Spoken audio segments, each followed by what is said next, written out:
My guest today is not only a tabletop RPG designer, he is also an archaeologist. Welcome to DiceGeeks.com Tabletop RPG Show. Level up your RPG campaigns by filling yourself with stories and knowledge. Explore topics from archaeology to film history to writing to literature and much, much more. This is DiceGeeks.com Tabletop RPG Show. Welcome to the show. My name is Matt, and I am your host. This is the podcast where we learn how to become better game masters and better role players by filling ourselves with stories and knowledge. Oh my goodness, guys, I have an incredible interview for you today. I have been trying to get an archaeologist to come on the podcast for a while now. I couldn't be more pleased with my guest today because not only is he an archaeologist, he is also a tabletop RPG designer. He is a longtime player.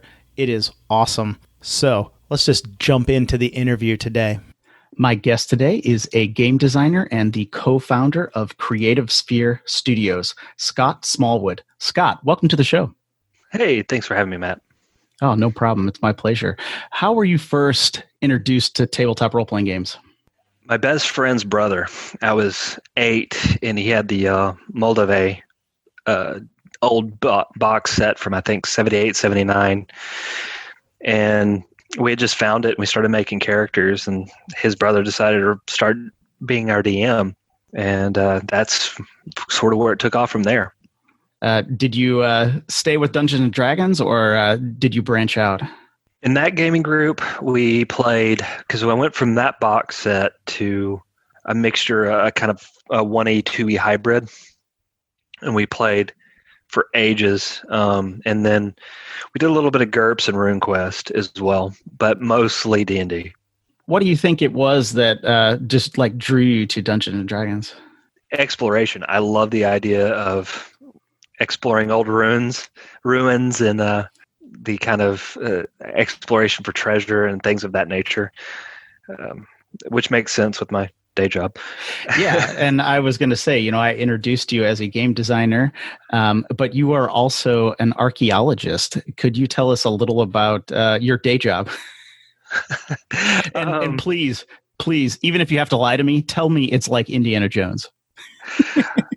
Well, largely we do take classes to punch Nazis. That said, most archaeology is in the United States especially is done through a regulatory component called National Historic Preservation Act.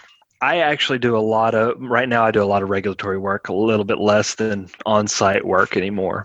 But ultimately what it comes down to is we try to preserve sites where they're located, which I know seems kind of weird for archaeologists. We want to go get the artifacts. We want to go find the sites. We want to do all the things.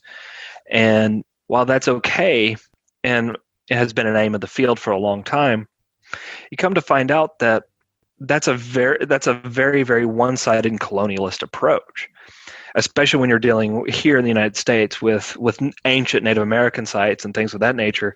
The fetishism of artifacts, the fetishism of the site, and of those things, you find out that people wanted to leave their ancestors where they were buried, and the objects with them. And so ultimately the job that I have now is attempting to preserve as much in place as I can. That's just kind of fascinating to someone who like took one archaeology class as an elective in college. It just sounds fascinating. Now, before we started recording, you gave me your title. What was your area of study? Could you kind of explain that a little bit? Yeah. So my predominant area of study turned into Native American prehistoric pottery largely in the Southeast, and also decision making and modeling of human settlement patternings, which is a really fancy way of saying I try to guess where people were located, and then I go see if I'm right. Ultimately, both of those things are interesting as far as what they do and what they can tell you about the past and the cultures who you're viewing. But ultimately, especially modern archaeology, is best done through consultation with partners, and other folks around the world who have an interest and have a bona fide interest in what's going on there. What are some types of things that you can learn from pottery? Pottery, for example, one of the best things about pottery, for example, is that production techniques, materials, clay sourcing, temper being any additives you put into the clay that allow you to that increase the how to put this, the strength of the vessel, can tell you and help you kind of relatively date a site. So for example, if there's this clay tempered pottery, it refers to a particular time period in the Southeast, whereas shell tempered pottery refers to a much more recent time period, and is particularly indicative of what we call the Mississippian culture, which is this kind of vast kingdom polity system throughout the Southeast, and with mound sites and people paying tribute to a lot of different things and cultures.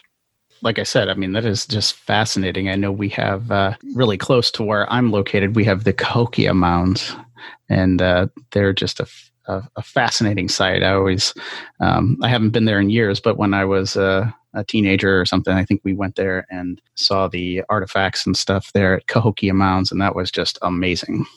Cahokia is a fascinating site, and I mean, is on par with some of the great sites in Mexico. And let's see, I'm trying to think of the other site off the top of my head. And I mean, comparable with the great European settlements too, I would say, because of what it represents, the society, the apex of that period in the Mississippian era, where the individuals inhabiting Cahokia were able to build up such a massive city, and actually in over such a very short period of time through civic ceremonial processes. Native American history is fascinating. I absolutely agree. I absolutely agree. Just all of that is just is just interesting to me. And I could probably ask you some more questions about that. But of course, now your day job being that you study ancient civilizations, how does that influence your role playing? It didn't until really, really recently, surprisingly. Back when I was a kid, we played 1E, 2E, where it was all about going and get the treasure, get the loot, get it out, stuff like that. Yeah. And it hasn't been until I really started adventure writing recently where anthropology and archaeology has been really, really important to me in what I do. I wrote an adventure which is available on itch called Burden. It deals with a little bit of this concept. I've got an adventure through a collaboration with Pat Eiler of Foot of the Mountain Adventures. It'll be up on his Patreon here soon, and it's going to be dealing with the theme of colonization and other such issues. And so, to me, as I've gotten older and as I understand more about what the fetishism of the artifact, the fetishism of a culture's objects, a patrimony, and how violating it is to the now marginalized people to take their culture and then appropriate it or steal it or whatever reason you're doing whatever you're doing with it. There's that trade-off in there of understanding what that means and what that is, and trying to educate to some extent through these of saying, look, you've got your characters have these choices, but getting there and doing these things, what are the outcomes will vary depending on how you treat, on who your characters choose to truck with in these situations, and that's all you can say. That is just very interesting that you're coming at it from such I don't know, kind of an informed kind of position. So when let me see if I understand. So when you're writing an adventure, so you're basing some of the consequences or repercussions inside the adventure on the character's actions, whether they say respect or disrespect the site that they're exploring. Is that correct? Correct. And to some degree, it's, you have the old one-idiot idea of kicking the door down to the ruins and busting in through the ruined castle and finding the hoard, and there's some dragon or some big bad at the end of the hallway, and they're protecting it. You go, you get all the treasure, you come back, you count your XP up and these swords and other things like this. But ultimately, to steal something from Best Left Buried here, which sometimes I want to. Sometimes his name, Zach Cox's name for that, is so brilliant in the horror aspect of that game. But sometimes the idea of Best Left Buried is what is here, and these are realities that people of marginalized societies, of indigenous societies, et cetera, are dealing with on a daily basis, and other people within groups aren't really thinking about and what that means and where these things come from. So that's something I would like to get out there more. Just really interesting. So then when you're writing an adventure, you're trying to kind of layer some of those things on top of that, right? Correct. Because it's fantasy. Obviously in the real world, in the real world, any archaeologist has, and let's go back to the archaeologist of sort of the Indiana Jones era. You brought that up earlier. Yeah. They were going into Tut's tomb, and they were going into all these other things, and even though there's some talk of Tutankhamun's curse that affected those individuals as a result of that expedition. That said, in a fantasy setting, we literally can make a lich and put him in a situation that says this lich put himself here to protect this, or this dragon is doing this, or these invading people are attempting to get at this hoard so as to bankrupt the wealth of the people that reside in this particular setting. And we can build stories off that and have people go through fantastic adventures and not really think about those actions per se until it affects them. And then by making them and by having people interact with the game in that way, you're affecting a creation, their currency with the game. And by doing that, it makes it a little bit more personal. And so by making it more personal, they realize, oh, wait a second, this shouldn't feel this way. Why did I do that? Why I would never do that in my real world. Why is my character doing this? Or I shouldn't be going out and doing this to sites that I'm aware of in my local environment. Yeah, that's fascinating, and I can see kind of the double kind of benefit there almost, right? Of course, you're showing respect to those things, but then you're also making the gaming experience vastly more complex than just grabbing something or something like that. It's one of the things I've been really difficult. That's been really. I've gone back and forth with in the rules for Matter of Elbe, which we'll talk about that in a little bit. But overall, the reason why I've been going back and forth with it is: do I give experience for treasure like First Edition did? Mm-hmm. I like First Edition. I played a first, second edition hybrid forever, and I would like to know whether this would be a really good idea to do these things and. What would be most interesting for it all. And in the long run, I think I've decided finally that I'm going to. And the reason why I'm going to is because my game, and we'll get there in a little bit, but my game's focus is on the idea of exploration and the idea of going out and eventually seeing things like ruins and finding these fantastic objects. And, to some extent you have this treasure that's from a particular culture. Well, now your character is hated by that culture. Yeah. You took objects from them.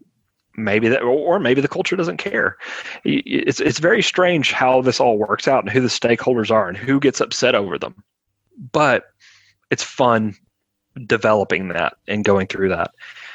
And it speaks a lot to the sensitivity of the world and understanding certain particular aspects of not only history but also memory, because that's largely what the problem is in the world today.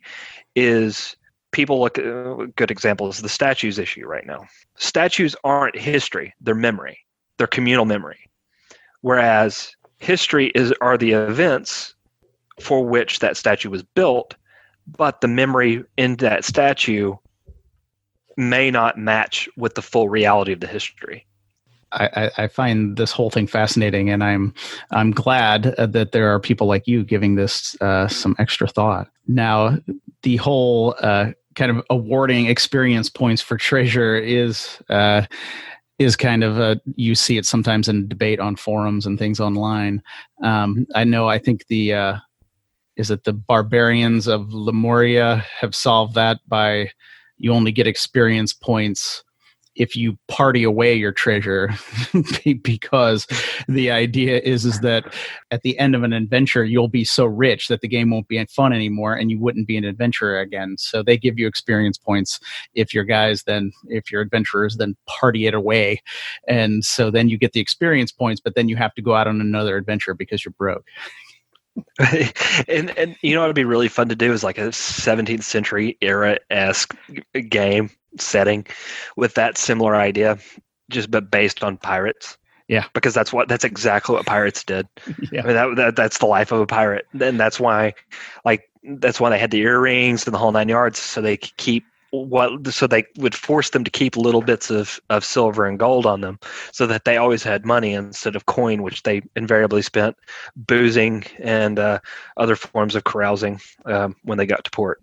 Yeah, I think that would be a great combination. Now, when you started playing D&D, did you start running games quickly, or did you wait a while? I didn't actually start running games until college. Okay. I never DM'd.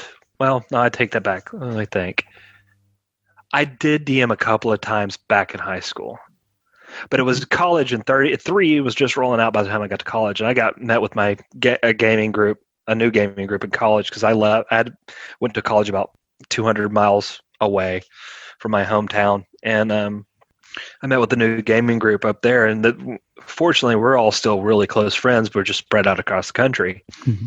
And I ran 3E, and which is where I started designing stuff. And then one of my friends ran all the White Wolf systems, and then another one of my friends ran the Star Wars old-fashioned D6, and it was awesome. It was so much zany cinematic fun. I love that. I absolutely love it.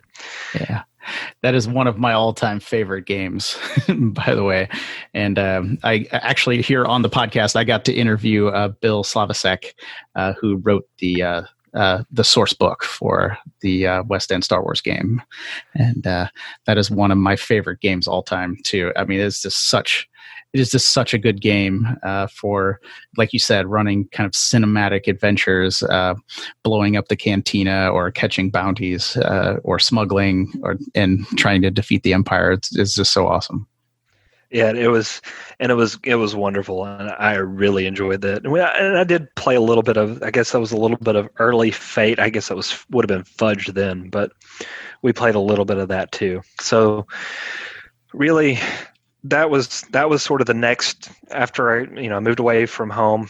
There's some stuff that happened with my gaming group that unfortunately we had to kind of break apart, and not. Well, I don't want to say that. That makes it sound like there's personal disagreements. Unfortunately, my DM died. Oh gosh. Well. And that was, that was something. Yeah.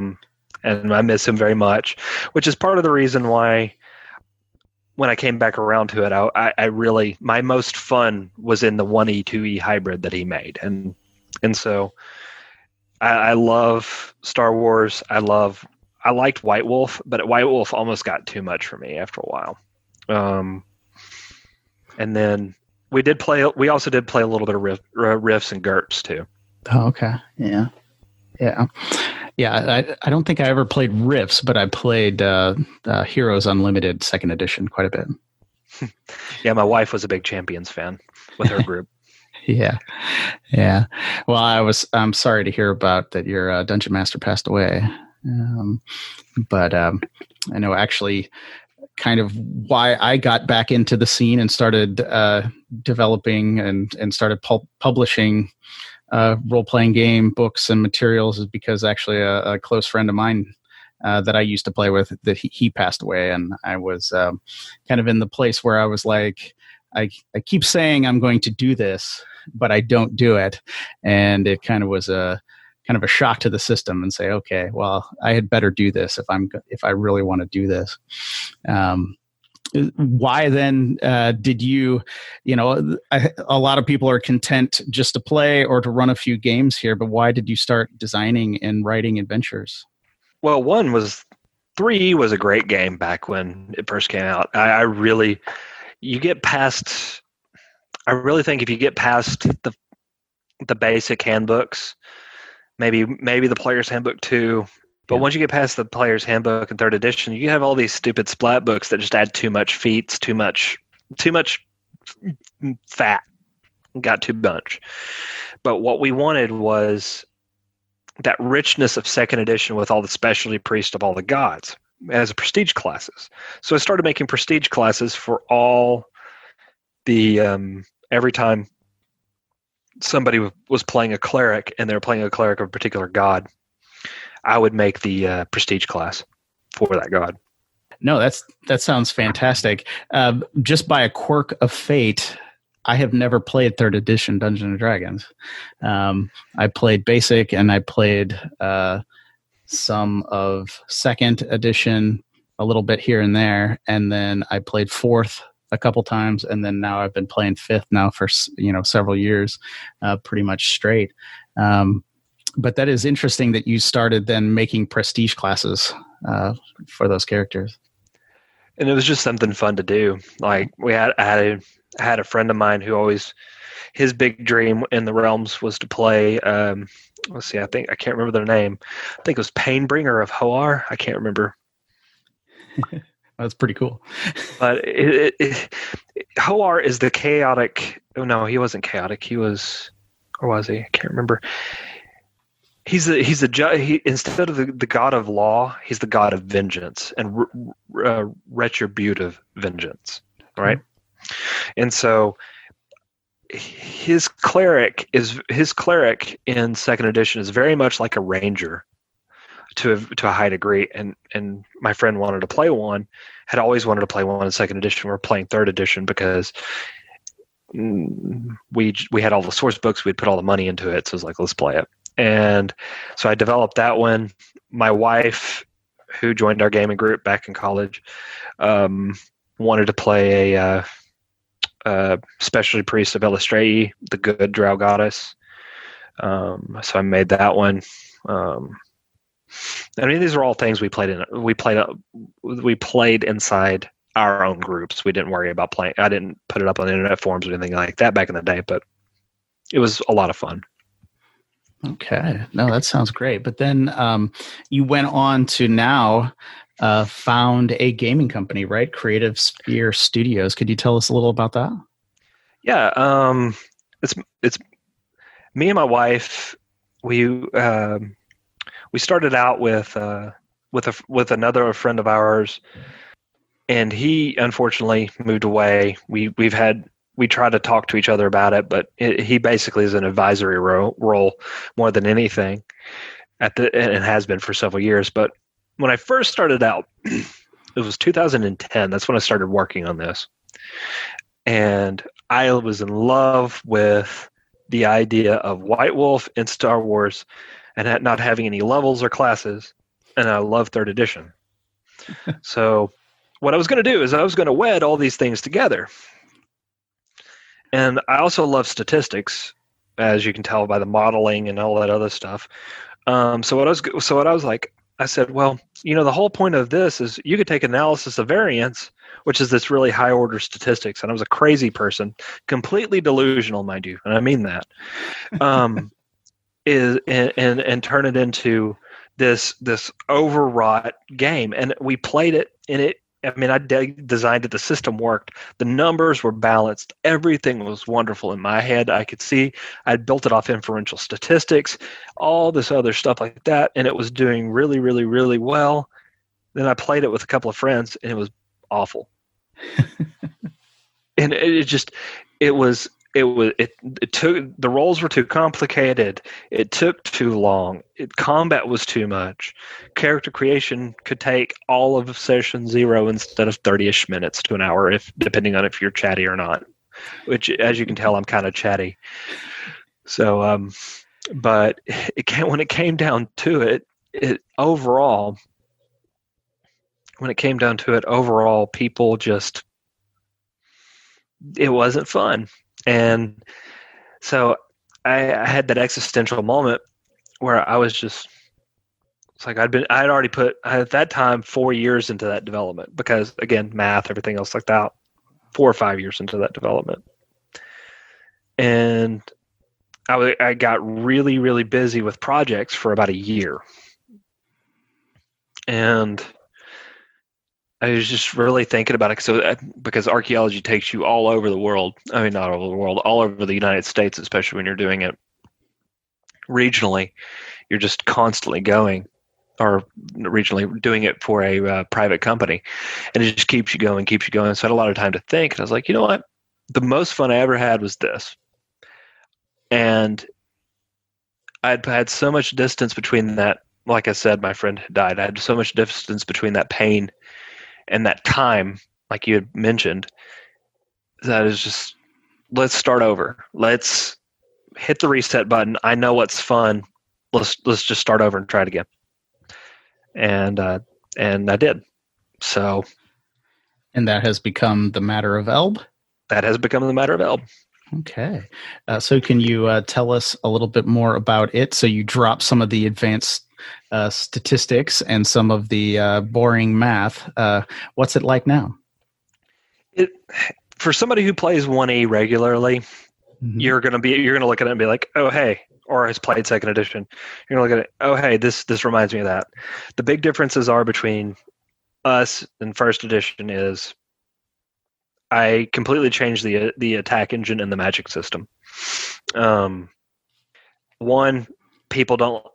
know people can learn the matrices, other stuff like that, or Thaco. I actually had an easier time with Thaco than I did with the matrices. But I know people can do that. But as silly as it sounds, there's a couple of games out there, including Hackmaster, that use these attack value, or that's what I call it. These opposed rolls for combat. So you swing, I get a chance to defend.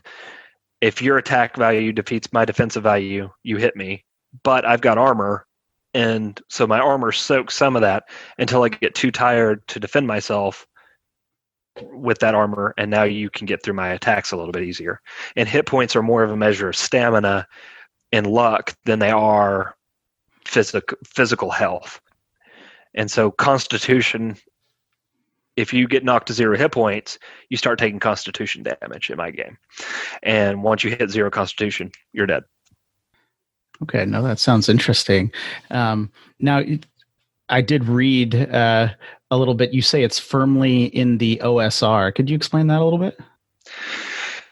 I say that because, again, it comes from that 1E kind of BX experience that, no, I don't even want to say BX, but yeah, it was, because it was that set. But that we kind of married together back then. And basically the point was to keep everything about first and second edition that was all about the character, and all about the character having some decent abilities and progressing in an interesting way, but at the same time not really overburdening the system with rules. and saying, okay, well, this, and this are the rules, and you just play from here, and go, resolve your encounters, and go through your encounters, go through your exploration or your tomb raiding or whatever your party's doing, and we have a setting for that, and then the narrator, game master, whatever you call them, figures out and tweaks what works for their table better for those rules. How far along in development on the rules are you? The rules are done. I just need to actually get them put together in a way that is presentable. The big thing for me was getting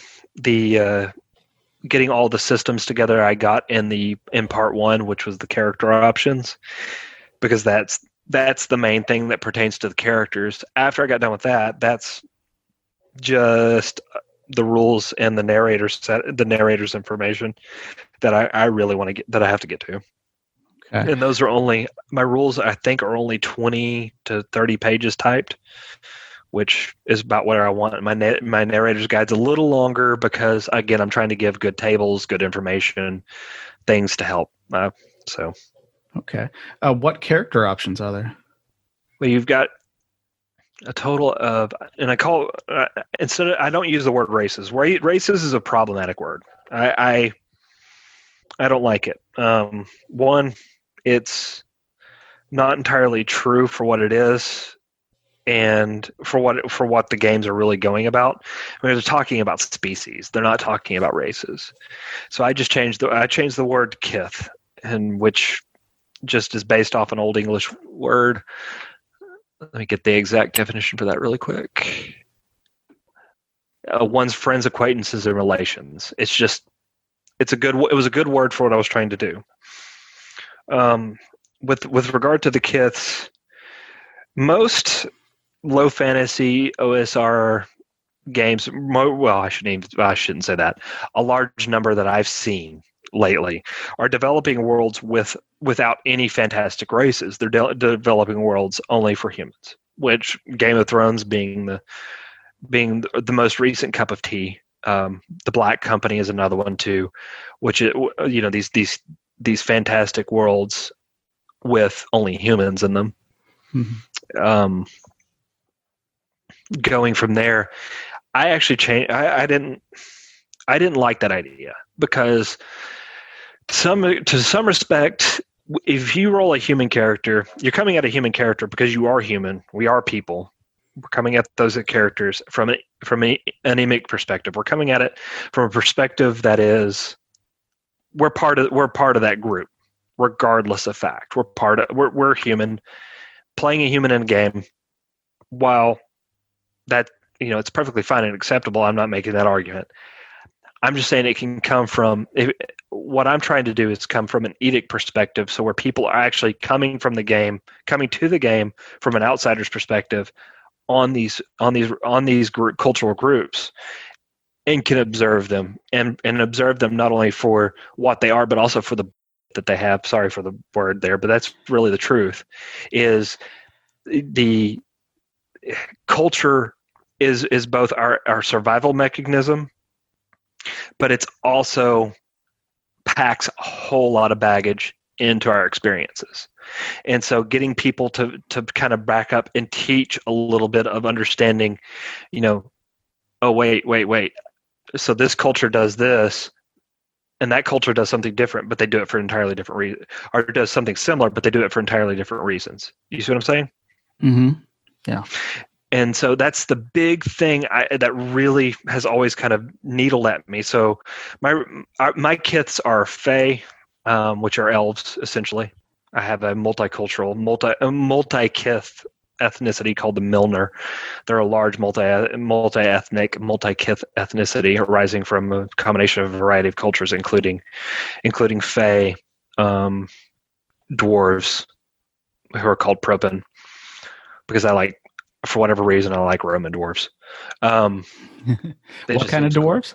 Roman. Roman? To me, dwarves never really call out to that great Germanic myth, even though, yes, I realize they're German. I realize it, that they come from the Germanic sphere rather than the Greco-Roman sphere. But I always when I think of dwarves and I think of these resolute stoic folks with legion, willing to fight in legions of heavy armor. For some reason, that's just me, and so that's what I developed. Vornkin, which are my halflings, the Watun, who are potentially my orcs. I don't even want to call them orcs. I like them. Maybe trolls. It's really hard to figure out what I want what I really did with them there in my head, because I tried to separate them so much from those pre-existing conditions. And then my homage to my favorite video game of all time, Secret of Mana, then Asaya, who are cat people, like little cat people, not like the big tabaxi, but they're like halfling-sized cat people. Oh, okay. That look like domestic cats. I have 17 classes. 17 classes? Yeah, 4 warrior classes, 3 specialists, 3 theurges, and 8 wizards. 8 wizards? 8 wizards. Again, my magic system is very different. Oh, okay. Okay. So it's not spell slots, it's spell points. So, and it's all stuff you can do on the fly at the table. So you're elementalist, which is your basic magic user, right? You really need a spell it's going to get you out of the situation. But you're going to cast. One of the things you could do is cast a fireball. So your main fireball hits the single target, like the ember hits the target and explodes like it normally would. But when it explodes, it causes a terror effect to the people within the radius instead of burning them.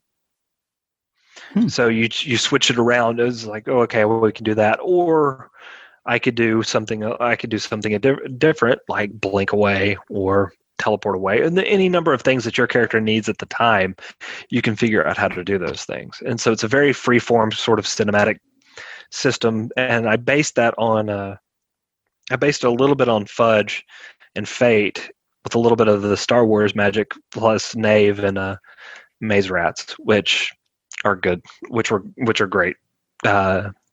Which I essentially hacked the heck out of. Basically, what I do is I kit bash. In the words of Michael Lombardi on Twitter, I kit bash the heck out of things where I can. I know you had said at one point you were trying to get rid of levels and classes and things like that, but now you've gone back to them.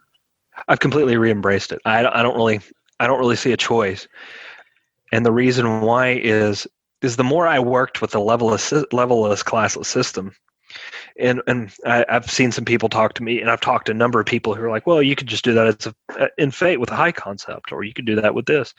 And the more I've talked to people about that, it's fascinating to hear what their opinions are, but also to realize that what I'm looking for is a straightforward progression game that allows me to make a character that is pretty much tinkered to my liking with skills, magic, weapons, whatever else they're doing.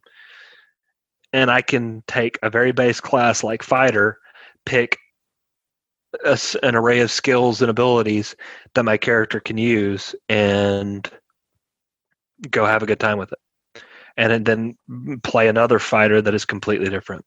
And I think that's where I'm at with it. So... Okay. No, that's that's just it is always just it is just always interesting to hear people's different takes on the areas of tabletop RPG design. So it is interesting to hear kind of what you explain, why you kind of abandoned that and went back to levels and classes and things. So that was good. I was also going to ask, is there a setting to the Matter of Elbe, or is it a generic setting? This is intended to have a setting. I kind of designed the world first and then applied the system over top of it. Okay. Yeah, that's a better way of putting it. And so what I did was, as I developed the system, I wanted it to interface with the world in such a way. And eventually my hope is we actually get to a point where, once we're actually out and kind of rolling with these things, people share their stories with us, and I would like to be able to progress the world off the players, but off our own personal stories here in my group, my wife and I, etc., and other people's stories. Well, this is so you say your table plays it, and you're the DM, and you submit the story, a play journal of the story or something, and use that as a means to talk about the heroic or villainous party over in a particular area of the world. And it's to such a degree that it builds a community. I think that's the biggest thing about this is one of the biggest strengths about our role-playing games is the community that gets built up around them and with them. No, I absolutely agree about that. That they definitely provide a community around those games. It's just it is a lot of fun to see. I think because people who tend to play role-playing games take their adventures quite seriously sometimes, and we love sharing stories of our adventures. And so I assume then, like, as you're working on the game, you're working in some of your ideas that you were talking about earlier that are informed by your archaeology, that you're kind of working in some of those ideas when characters or adventuring parties explore ruins and things like that. Yeah, that is something I'm thinking about. More along the lines of one of the things that has really been influencing me on, this is something I'm going to be putting in the narrator's guide, is actually just a discussion on, because I'm not really sketching out the world to be, as far as the setting in and of itself, to be monolithic, to where I know where all the cities are located. Basically, my idea is, here's the world, here are the polities within it, here are the major settlements, narrators design what you need and throw it out there. And so basically, to some degree, let's say, you're more likely to find a settlement along water or a road at the foot of a mountain pass or something like that nature. And over time, instead of these cities build up organically through other tables, other stories being told, other things, unless that city or that area is important for the overall story of the world as being presented. So that's kind of where I'm using a lot of the archaeology from, is to really focus on settlements in logical places, mm-hmm. rather than putting something in the middle of in the middle of a prairie. You don't typically find large sites or sites at all unless it's a homestead near a source of water in the middle of a prairie. So there, for example. Okay. And actually, that was something that I'm glad you touched on that, because that was something that I was meaning to kind of follow up on when you said that one of your areas of study was looking at where settlements would have been placed. And I was going to ask how that kind of came into your adventure design and your role-playing game design.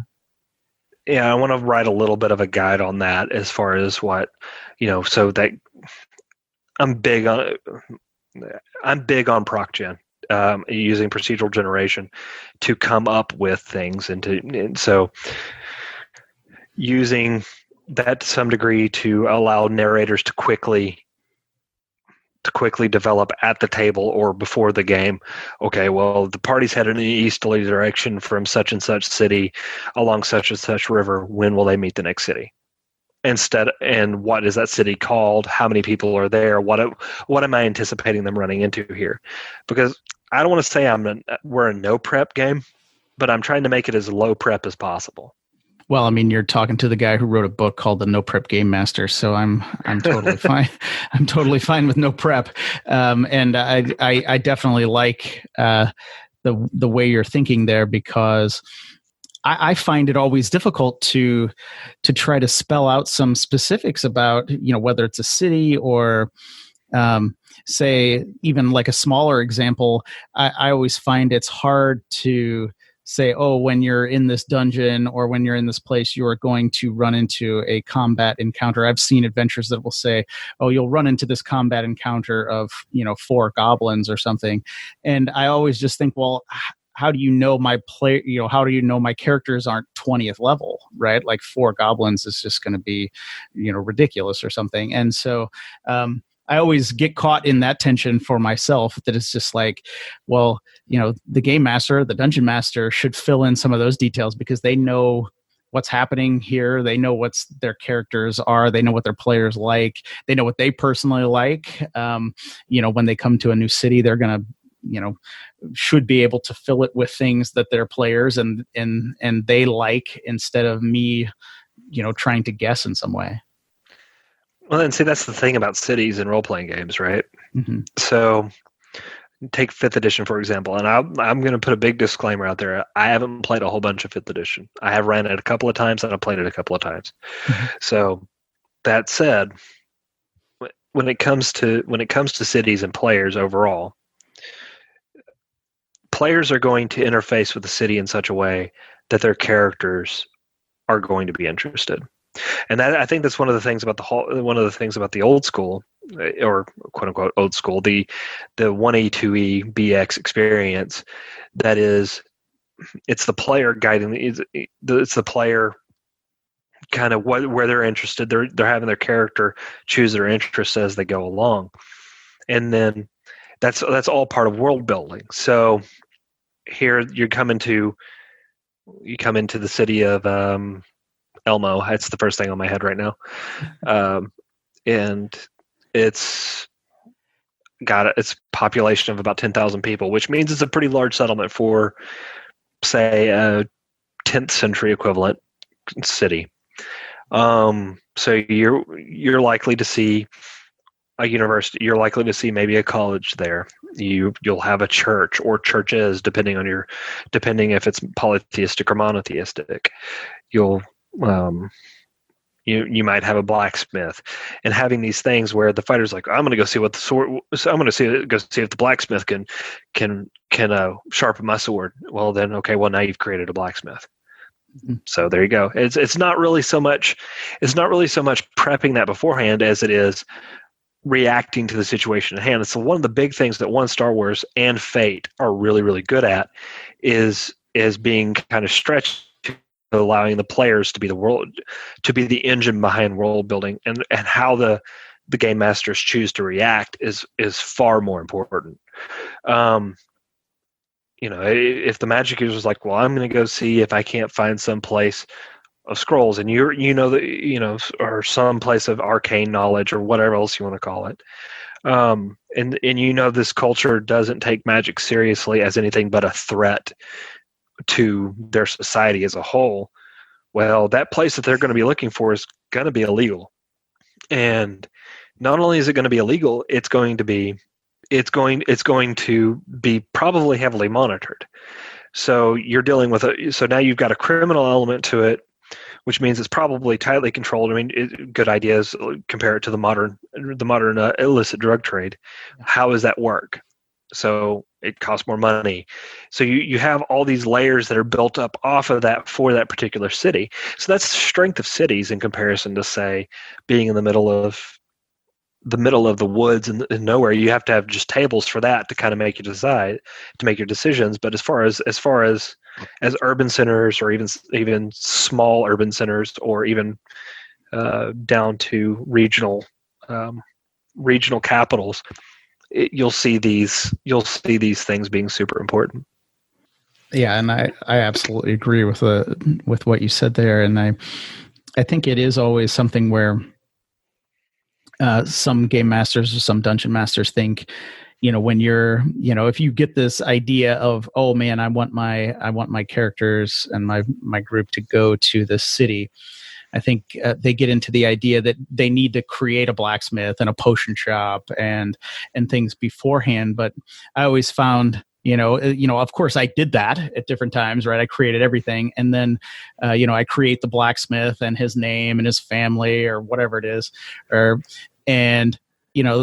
my group goes there, and the fighter never says, I want to go to see the blacksmith. And nobody in the party ever says, I want to go see the blacksmith. So I just used that prep time. I just wasted that prep time because I made a blacksmith, unless I can force them to go to the blacksmith in some way. And then you get into a lot of trouble. So I always think that like you said, the best way for a game master to handle themselves in situations like that is just react to it.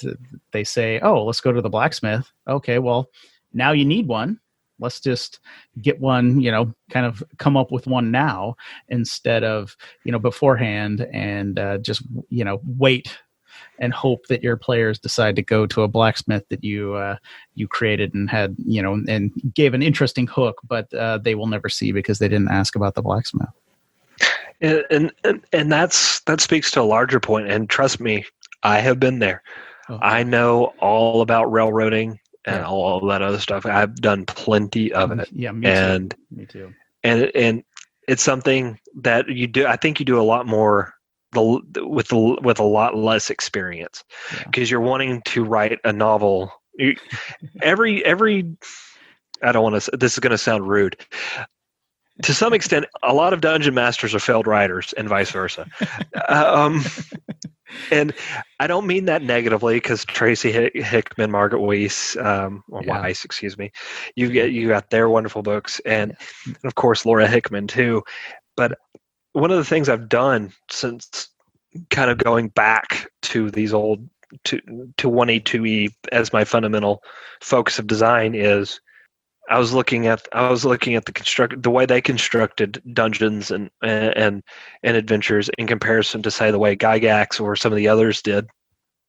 And I'm not saying that there aren't good merits on both sides, but very, very, very much you look at something like the Ravenloft adventures, especially the House on Griffin Hill, which is one of the most amazing adventures ever written. If you can actually get it to play without shoving everything down the players' throats.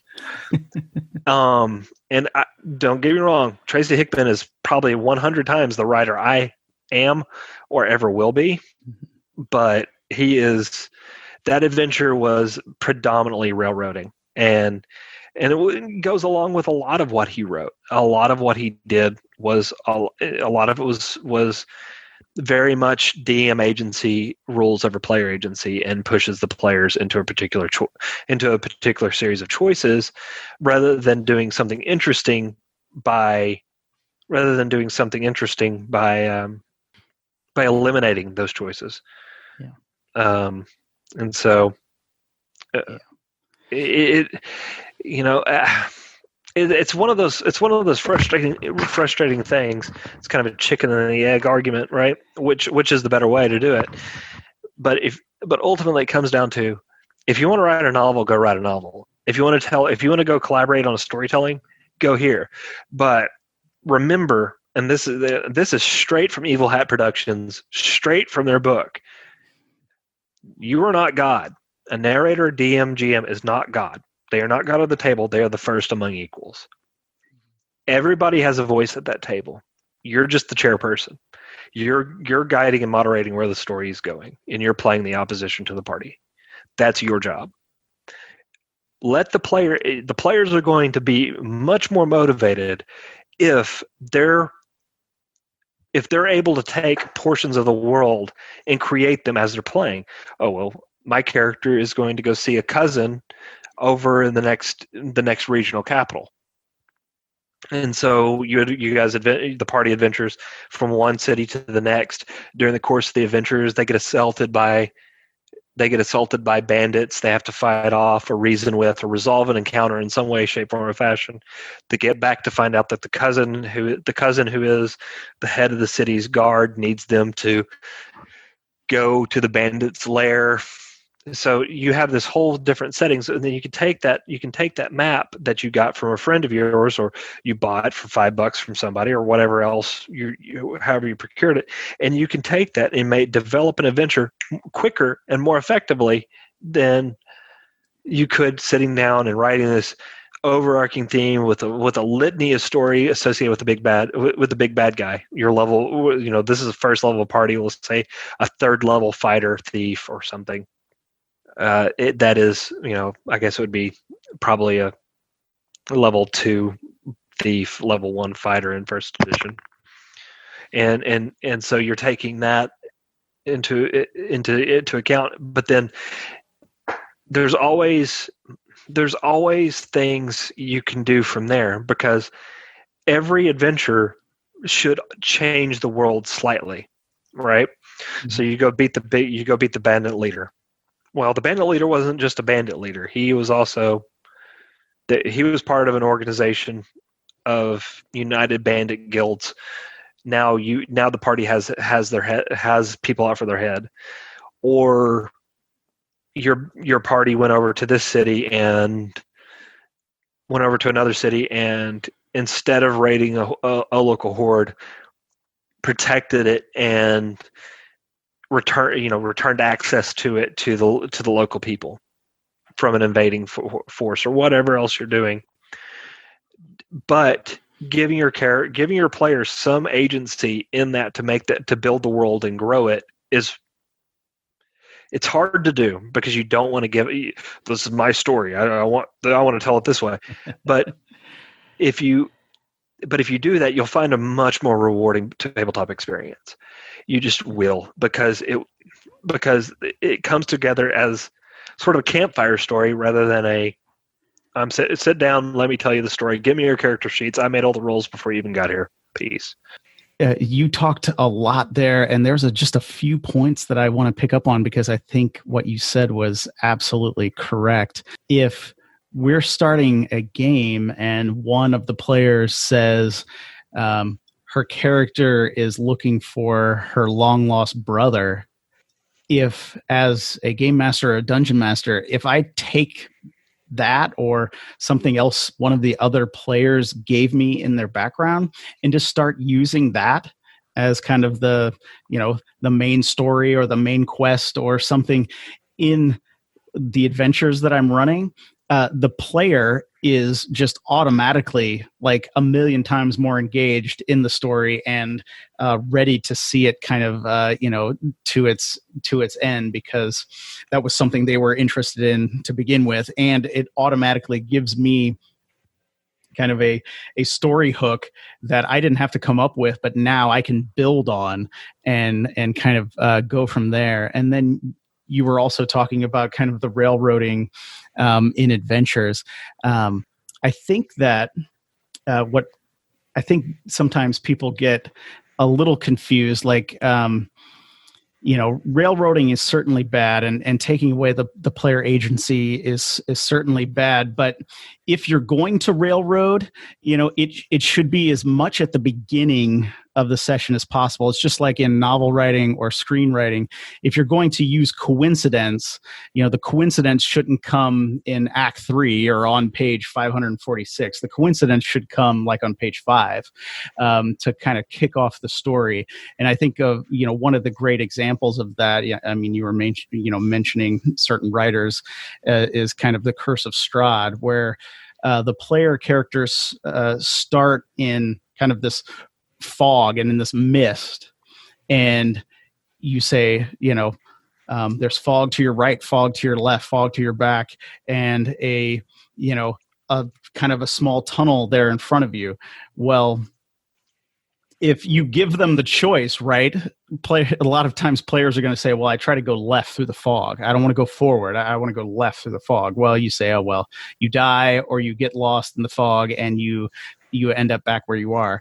Instead, it would be much better just to start off railroading that character, that they're in this, surrounded by this mist, and you just narrate them walking down out of it, and then you are in Barovia, and then the choices just open up before the player, and they can pretty much do whatever they want. To some extent, yeah. I mean, but that's a good narration describing the sort of the weirdness that are the mists of Ravenloft in the first place. That whole plane within a plane, and kind of a special hell for particular people. Mm-hmm. Like another way of putting it is the good old fashioned Chekhov. Anton Chekhov was a Russian playwright, one of the greatest Russian playwriters, according to a number of people. Trying to find the person, one of the folks who says that, but Garleyland. But if in the first act you have a pistol hung on the wall, then in the second one it should be fired. Mm-hmm. It's one of those things where if you show something and it's going to go off, then you need to promise. You're making a promise by showing something. The Mist of Ravenloft are a good example in this because they play, if I remember correctly, don't they play an important role in the story throughout the adventure? Yeah, they basically they trap you in that land, and I think it does serve as a pretty good device in a certain sense of allowing a complete sandbox game within a limited scope. So that works really well for a published adventure that can't take into account like every single whim or know exactly what every player is going to do while they're playing the game. Yes, and so ultimately, I think that's something that's really good with regard to that situation in the Mists, because your characters, there is only one way out. Mm-hmm. And that way is to Barovia, and that's it. And that's been pretty much the hallmark of that since the book I Strahd, since I first brought out the Ravenloft setting in the Adventure Ravenloft back in the 80s, etc. Was overall that being a particular means for that to happen as the characters come into it. Mm-hmm.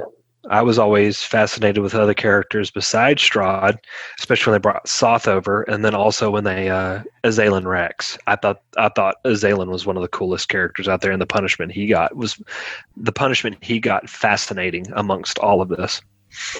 All right. Well, Scott, I really thank you for your time today. We went on pretty long here, and I think I could go on asking you questions about where cities would grow up in the landscape and different GMing advice and the game master reacting to players and things like that. I think I could go on for a long, long time,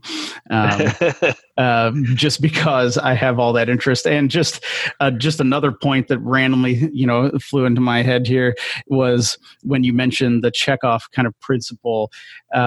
That is another thing. Like if you don't want to, as the dungeon master, to build like your whole adventure around your character who says they're looking for their long lost brother, they can mention their long lost brother, and then later on, 13, 14, 20 sessions later, you as the game master bring in their long lost brother, and it will blow your player's mind. And so it was mentioned kind of figuratively in the first act, and then you can have it go off in kind of your third act, and your players will think you're a genius when you do stuff like that.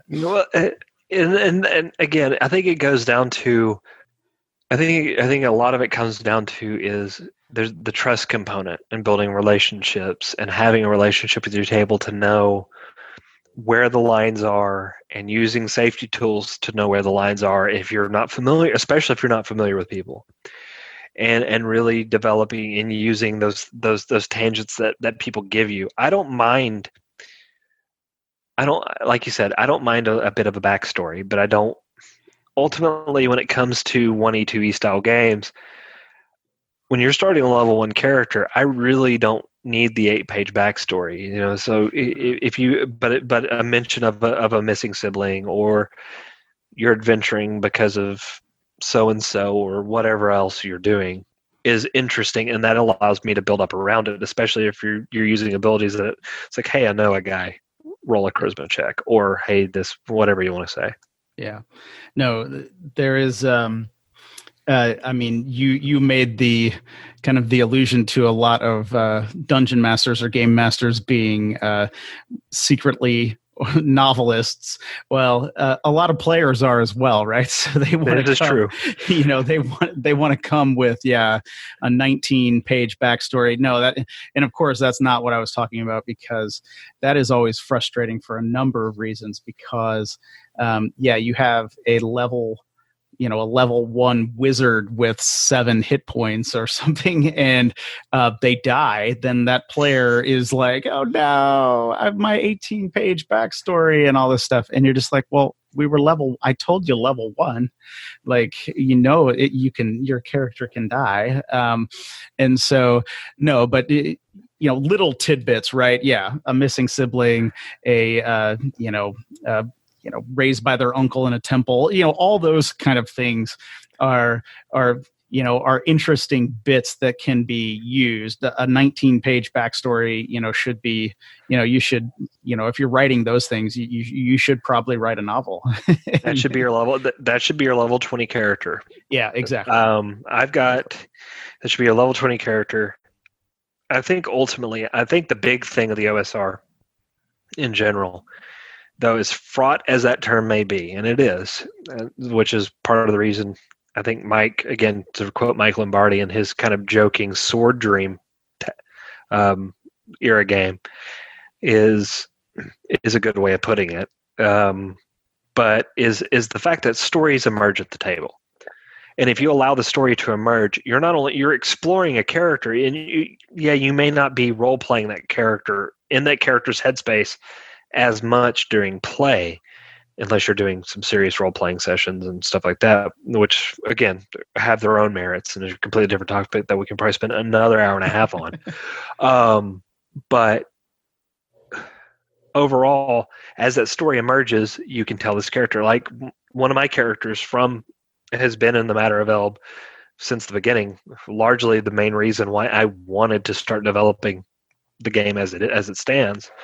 This character, I could probably write, and I think I have written now about 40 pages, 50 pages of her story. And the reason why that is it's just what has emerged throughout the time of playing that character, as absolutely weird as she is. So, yeah. No, absolutely. And like I said, we've been going on a long time. So where can people find out more about you and the Matter of Elbe? We are actually looking for a website, and we haven't even done that yet, which is something we need to do. But they can find us on itch.io. Oh yeah, it's creativespheres.itch.io. You can buy our games. You can buy our adventures through there. You can also buy our adventures. We did run a Patreon for a little while, just really quick on that. But we had to stop doing it because I was running out of time to actually develop the game. I was either developing our work, or I was developing the adventure, and that was I had to make that decision. But I do have one up on exaltedfuneral.com, which is Old Crone in the Sea. Let's see. And then, of course, on Twitter at Studio Spheres, and my wife at Art of Elbe. That's where we're found. You can see sort of what we're about and talk to us. I try not to be randomly unapproachable. If you want to talk, just send me a DM or send me a message if you're not following me. All right. And then I will make sure that I provide links to your itch site and to your Twitter and to your other adventures in the show notes for this episode at dicegeeks.com. So anybody who's listening, if they just head over to dicegeeks.com and find the show notes for this episode, I will have all those links there so people can check out your work. Well, Scott, I mean, it was a fascinating conversation. As I mentioned already, I could keep going. I could ask you more about archaeology because I love all that stuff. And so, I mean, that just means maybe in a while I'll have to just have you back on and we can just keep talking about running games and things like that and archaeology. So, Scott, thank you so much for being on the show today. I really appreciate you having me, and if you want to talk more, just let me know. All right, well, there you have it, guys. Oh, man, I really hope you enjoyed this conversation that I had with Scott today. It was so cool to be able to talk to a professional archaeologist and to get his insight and opinions on various topics surrounding tabletop RPGs and different cultures. It was awesome. If you want to learn more about Scott and his work, I have provided links in the show notes for this episode at dicegeeks.com. Just head over there, check out those links. You can learn more about Scott and his RPG that he is working on. Now, if you want some free stuff, head over to dicegeeks.com/free. You'll get 10 free dungeon maps. You'll never miss an episode of this show. And each and every Friday, you will get an email update from me letting you know what is going on in this realm that is called Dice Geeks. All right, now, if you really enjoy this show, and I hope that you do, please consider supporting it in some way. It takes a ton of time and effort to produce these episodes, and I could really use your help. If you want to share the show with a friend, if you want to share it on social media, if you want to subscribe, like, rate, review, wherever you're listening to this podcast, you can do all of those things. Those help the show immensely. And also, if you want to help the show out financially and just really ensure that I keep producing episodes each and every Wednesday, you can head over to patreon.com/dicegeeks and support the show financially there. That would be greatly appreciated. I thank you so much for listening, and until next time, keep gaming.